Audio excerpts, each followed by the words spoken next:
Bruh, chewing that gum like it ribs. I'm trying to see because you guys look kind of caps. I'm trying to figure that out. So it's getting over hurt. Yeah. So we're talking about getting over hurt. Yeah, yeah. One thing that we talk about a lot is how do we move on, move up, and move forward towards our purpose, or towards really getting this revelation of what our purpose is. And I think a lot of the number one thing that affects us in how we maneuver through life is hurt. Yeah. But before we start talking about hurt, let's just say it's inevitable. You know, part of life is pain, part of life is suffering, part of life is struggling. But it's either you can go through it or you can grow through it. So today, let's help people grow through it. Yeah. What do you think about that? And tell us, you know, have you been hurt recently? So, let me start off by saying that pain is inevitable. I said that. I believe that pain is the very thing that you need to not only grow, but push you to where you need to be. When I think of pain, I think of, you know, you will always be hurt. There will always be people who hurt you. There will always be people who disappoint you. There will always be people who put you in a place to experience hurt. But I believe that's what God needs to catapult us to where we need to be. And if I can go into a different topic, we titled this Getting Over Hurt. And I believe a lot of people have went through things in the past, but you shrugged it off, you left it behind, you haven't addressed your emotions, and you got over it, but you didn't get over it. And can I tell you today that God wants you to get over it? You've been dealing with this breakup that you've been through. That's been on your mind. It has sunk down to the burrows of your heart, to the depths of your heart for 3 years. Or maybe you've lost someone in your family and now you're heartbroken. Or just maybe you deal with anxiety or fear. But can I tell you that God doesn't want you to get over it. He wants you to get over it. And I think that's where it goes into making your pain your platform. What has happened in your life? What have you been through that God wants the world to hear? Because I believe sometimes we don't go through stuff for us. Yeah. We go through stuff for other people. We go through stuff because the last person that went through it had a mental breakthrough, and the last person that went through it wasn't strong enough to get over it. Yeah. And God gave it to you. Yeah, one of my favorite books, it's Crushing by I think it's somewhere on here.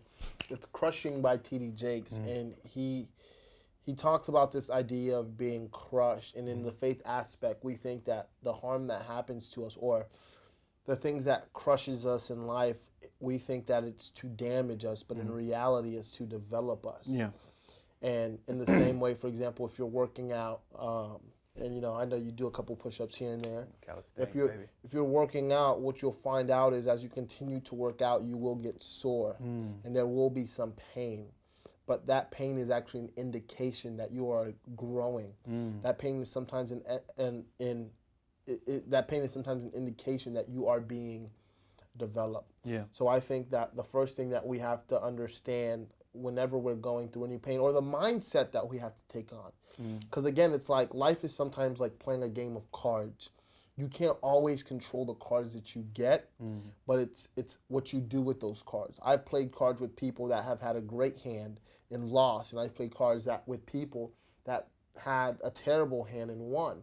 In fact, it's not really about the cards, it's about how you use the cards. Yeah. It's not really about what you went through. And let me be very clear, I'm not just dismissing your struggles, I'm not dismissing your pain.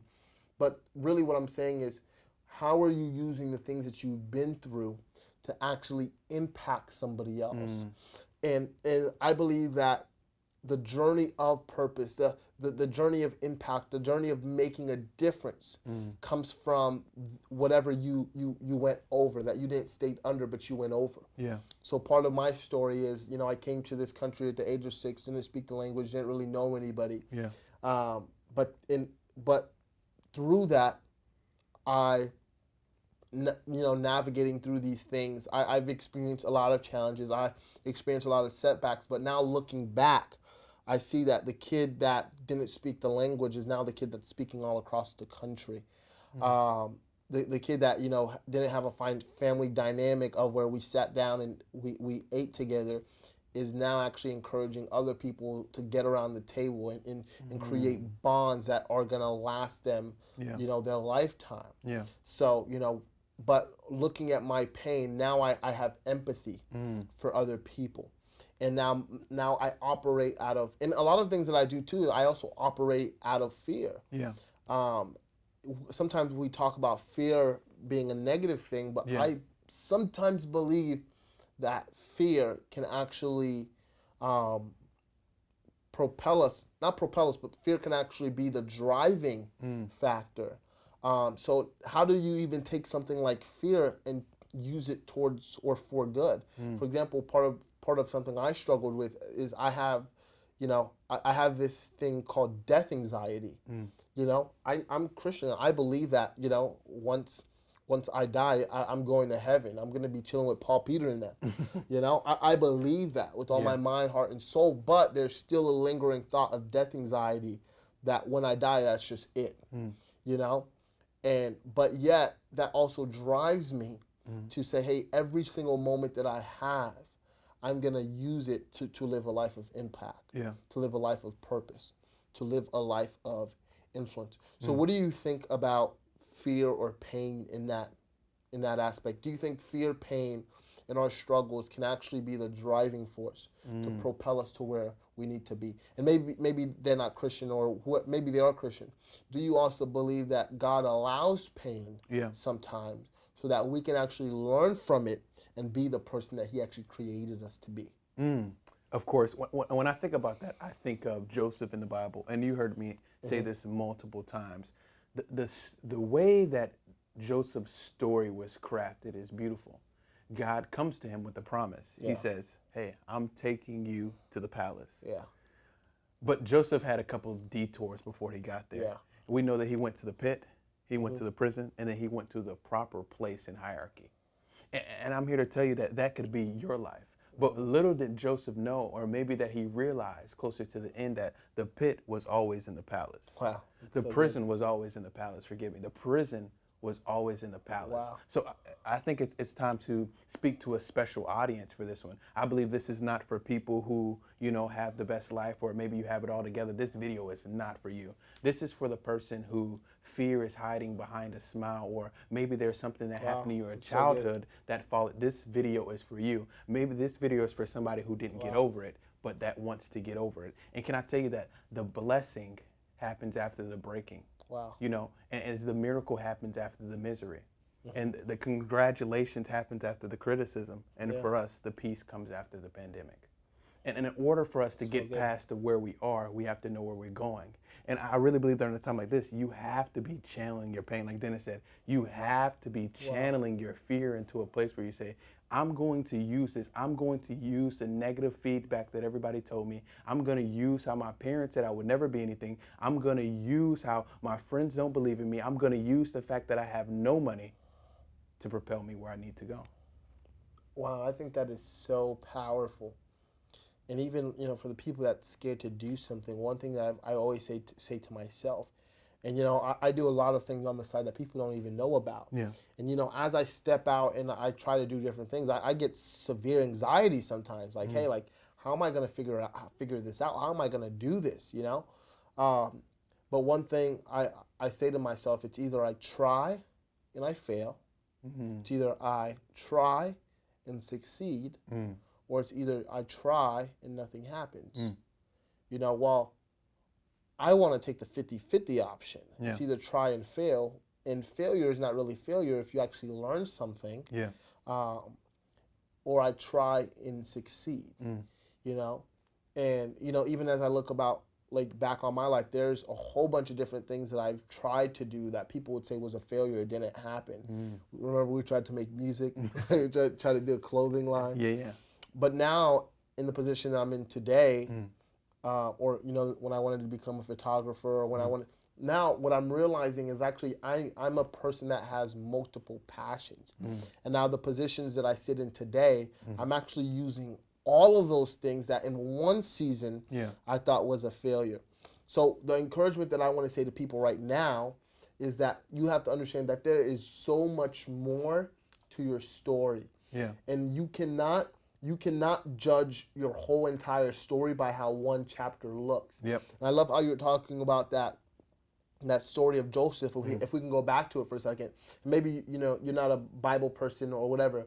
The story is simply this: that God shows up to this man named Joseph and he gives them a dream. Yeah. And the first thing that Joseph does is he goes and he tells his brothers about the dream, and then he goes and tells his father and mother about the dream. And the dream is basically says that, hey, one day, you guys will all be bowing down to me. And what happens is the brothers got mad, and then the brothers actually threw him in the pit and then sold him into slavery. And then from that story, what we see is exactly what you said, that Joseph had a dream, but that dream didn't lead to instant prominence, but that dream actually had a detour. Sometimes I believe that we think that if we have a dream, it's going to lead to prominence. But really, as soon as you get that dream, as soon as you get that idea, as soon as you get that vision, the first thing you're going to face is a detour. And when I said, people say, well, hey, just have faith. Well, I say that faith that hasn't been tested is faith that actually can't be trusted. So Joseph gets this dream, he goes through all these detours, and then later on in his story, and he goes through a whole bunch of things. He ends up in prison because somebody says that he tried to do one thing when he really didn't try to do it. So he ends up in prison, right? And I believe in that moment, a lot of people would have quit. A lot of people would have got bitter. A lot of people would have got mad. A lot of people would have changed their outlook on life. A lot of people, like Joseph was in the prison, the way he got out of the prison into the palace was because Joseph actually interpreted somebody else's dream. I love that, how when he first got the dream, it was what people was going to do for him, But then when he finalized the dream, or when God finalized the dream, it was about what he was created to do for them. Wow. And now what that becomes is it's actually not what was being held from him, but it's actually what he was being saved for. So what do you think about that person right now that's listening? What would you say to them that they have a dream, or they just got a dream, or they had an idea that they always had, but they're experiencing detours? How would you encourage that person that's listening right now? I would tell you that the greatest thing that you can do in life right now, from my personal experience, and if you're my age, the greatest thing that you can do right now is fail. Failure is a gateway to success. Wow. If we look into the Bible, we look at the things that have taken place in the Bible. We go all the way back to the Old Testament, where God tells Moses to go to Pharaoh, and he tells him to tell him, let my people go. Wow. And then he follows right after that. Hey, he's going to say no, but tell him anyway, let my people go. God knew that it was going to take 10 no's to get one yes. Wow. So I'm encouraging you to fail 10 times.